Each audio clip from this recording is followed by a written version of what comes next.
លក់ទាំងអស់គ្នាបងប្អូនជីចុក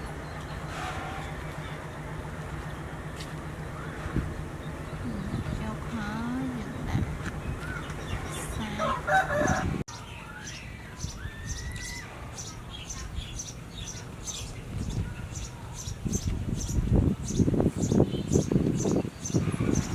ជំរាបសួររីករាយស្វាគមន៍ពុកម៉ែបងប្អូនទាំងអស់គ្នាមកកាន់ channel យើងខ្ញុំហើយថ្ងៃនេះខ្ញុំធ្វើមុខម្ហូបដែលជាប្រពៃណីរបស់ខ្មែរគឺ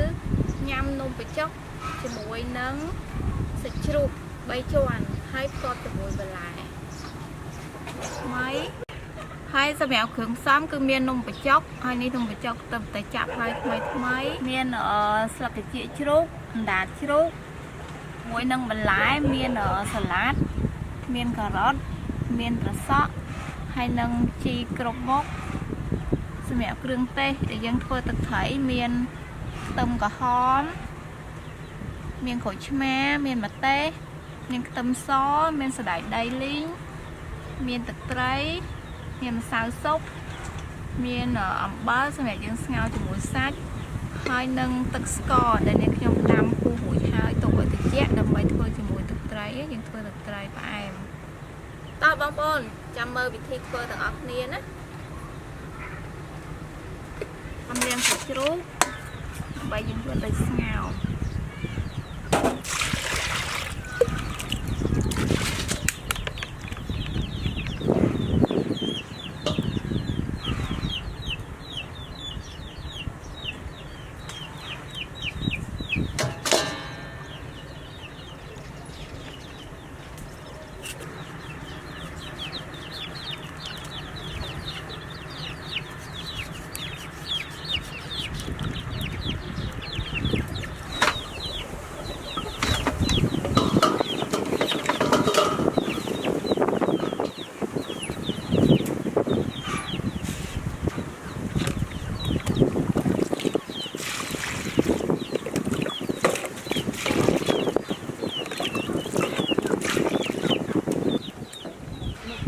ខ្ទឹមសធ្វើទឹកត្រី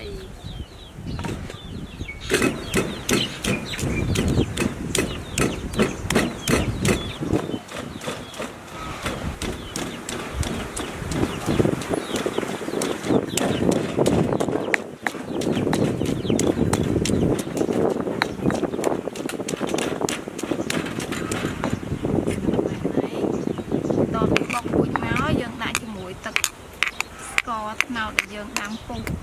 ហើយទុកឲ្យត្រជាក់ហ្នឹង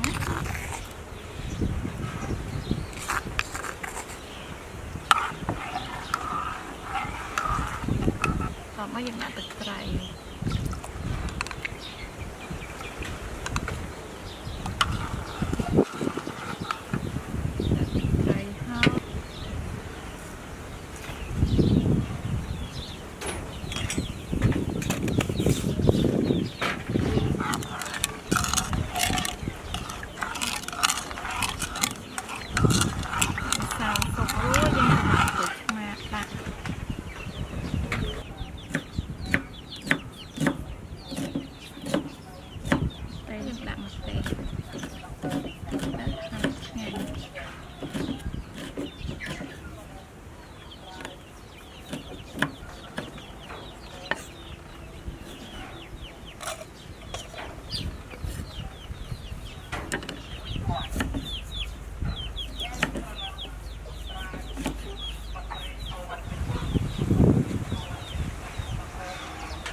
ទឹកយើងស្ងោរសាច់ជ្រូកគឺយើងដាក់ទឹកពុះហើយយើងដាក់អំបិលបន្តិចទៀតហើយយើងដាក់ម្សៅស៊ុបតិចក៏បានដែរហើយសាច់ជ្រូកទៀតឈ្ងុយឆ្ងាញ់យើងស្ងោរមកសន្ទុះ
ต้องធំហើយ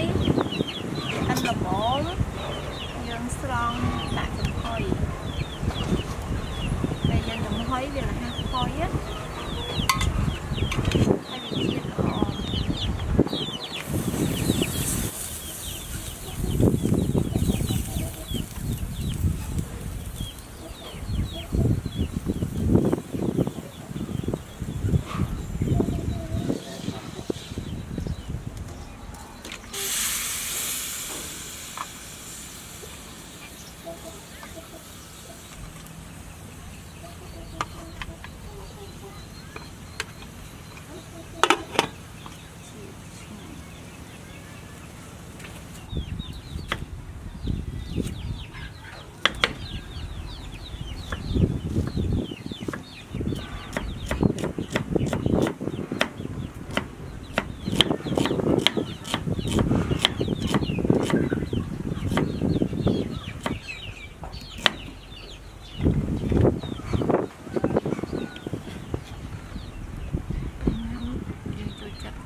tầm tới đặng tê tới hai mươi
Alo, sự chụp bây giờ cho anh hai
ឆ្ងាញ់បើសិនជា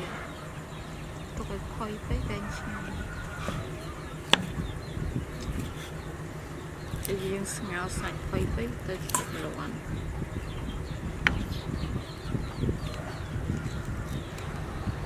មកហូបដែលបាន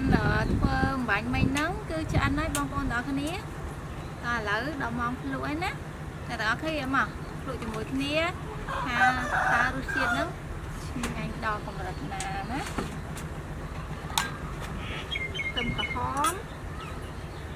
ហើយអូយស្រក់ទឹកមាត់នេះណាចាប់ដើមភ្លក់ទាំងអស់គ្នាបងប្អូនជីចុក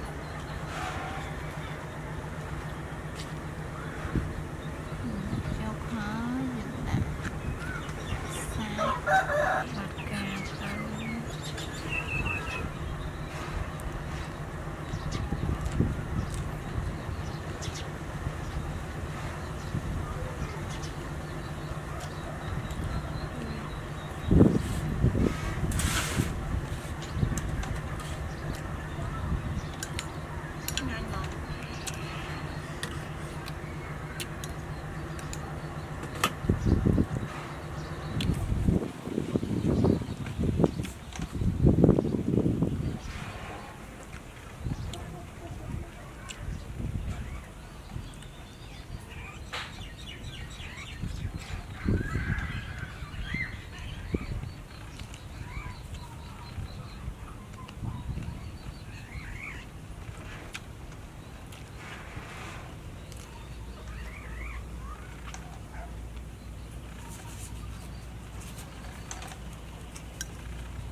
ហើយទៅទៀតទៀតហើយទៅទៀតងុយសណ្តែកដៃរសជាតិសាច់ជ្រូកយ៉ាងតលាន់តិចតិចតិចតិច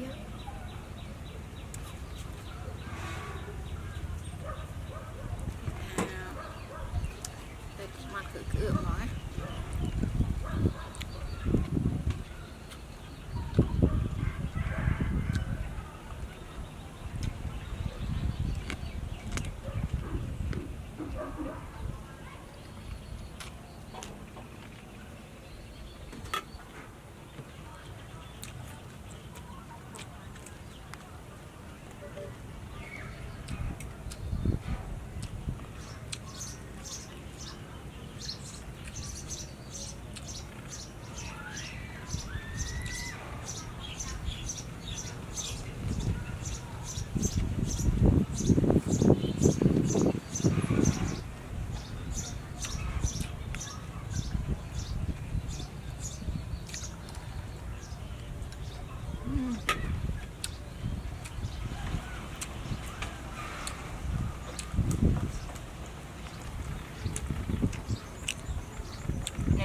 ចង់ញ៉ាំធ្វើតាមដឹងឲ្យឆ្ងាញ់ហ្មង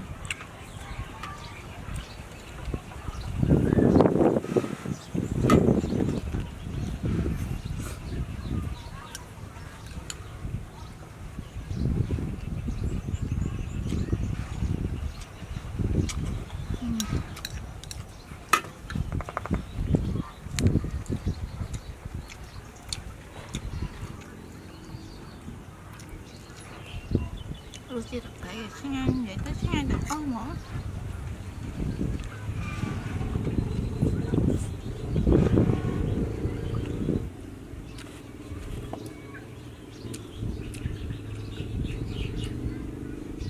ចង់ប្រាប់បងប្អូនអរគុណថារសជាតិឆ្ងាញ់ជាប់ចិត្តតែម្ដង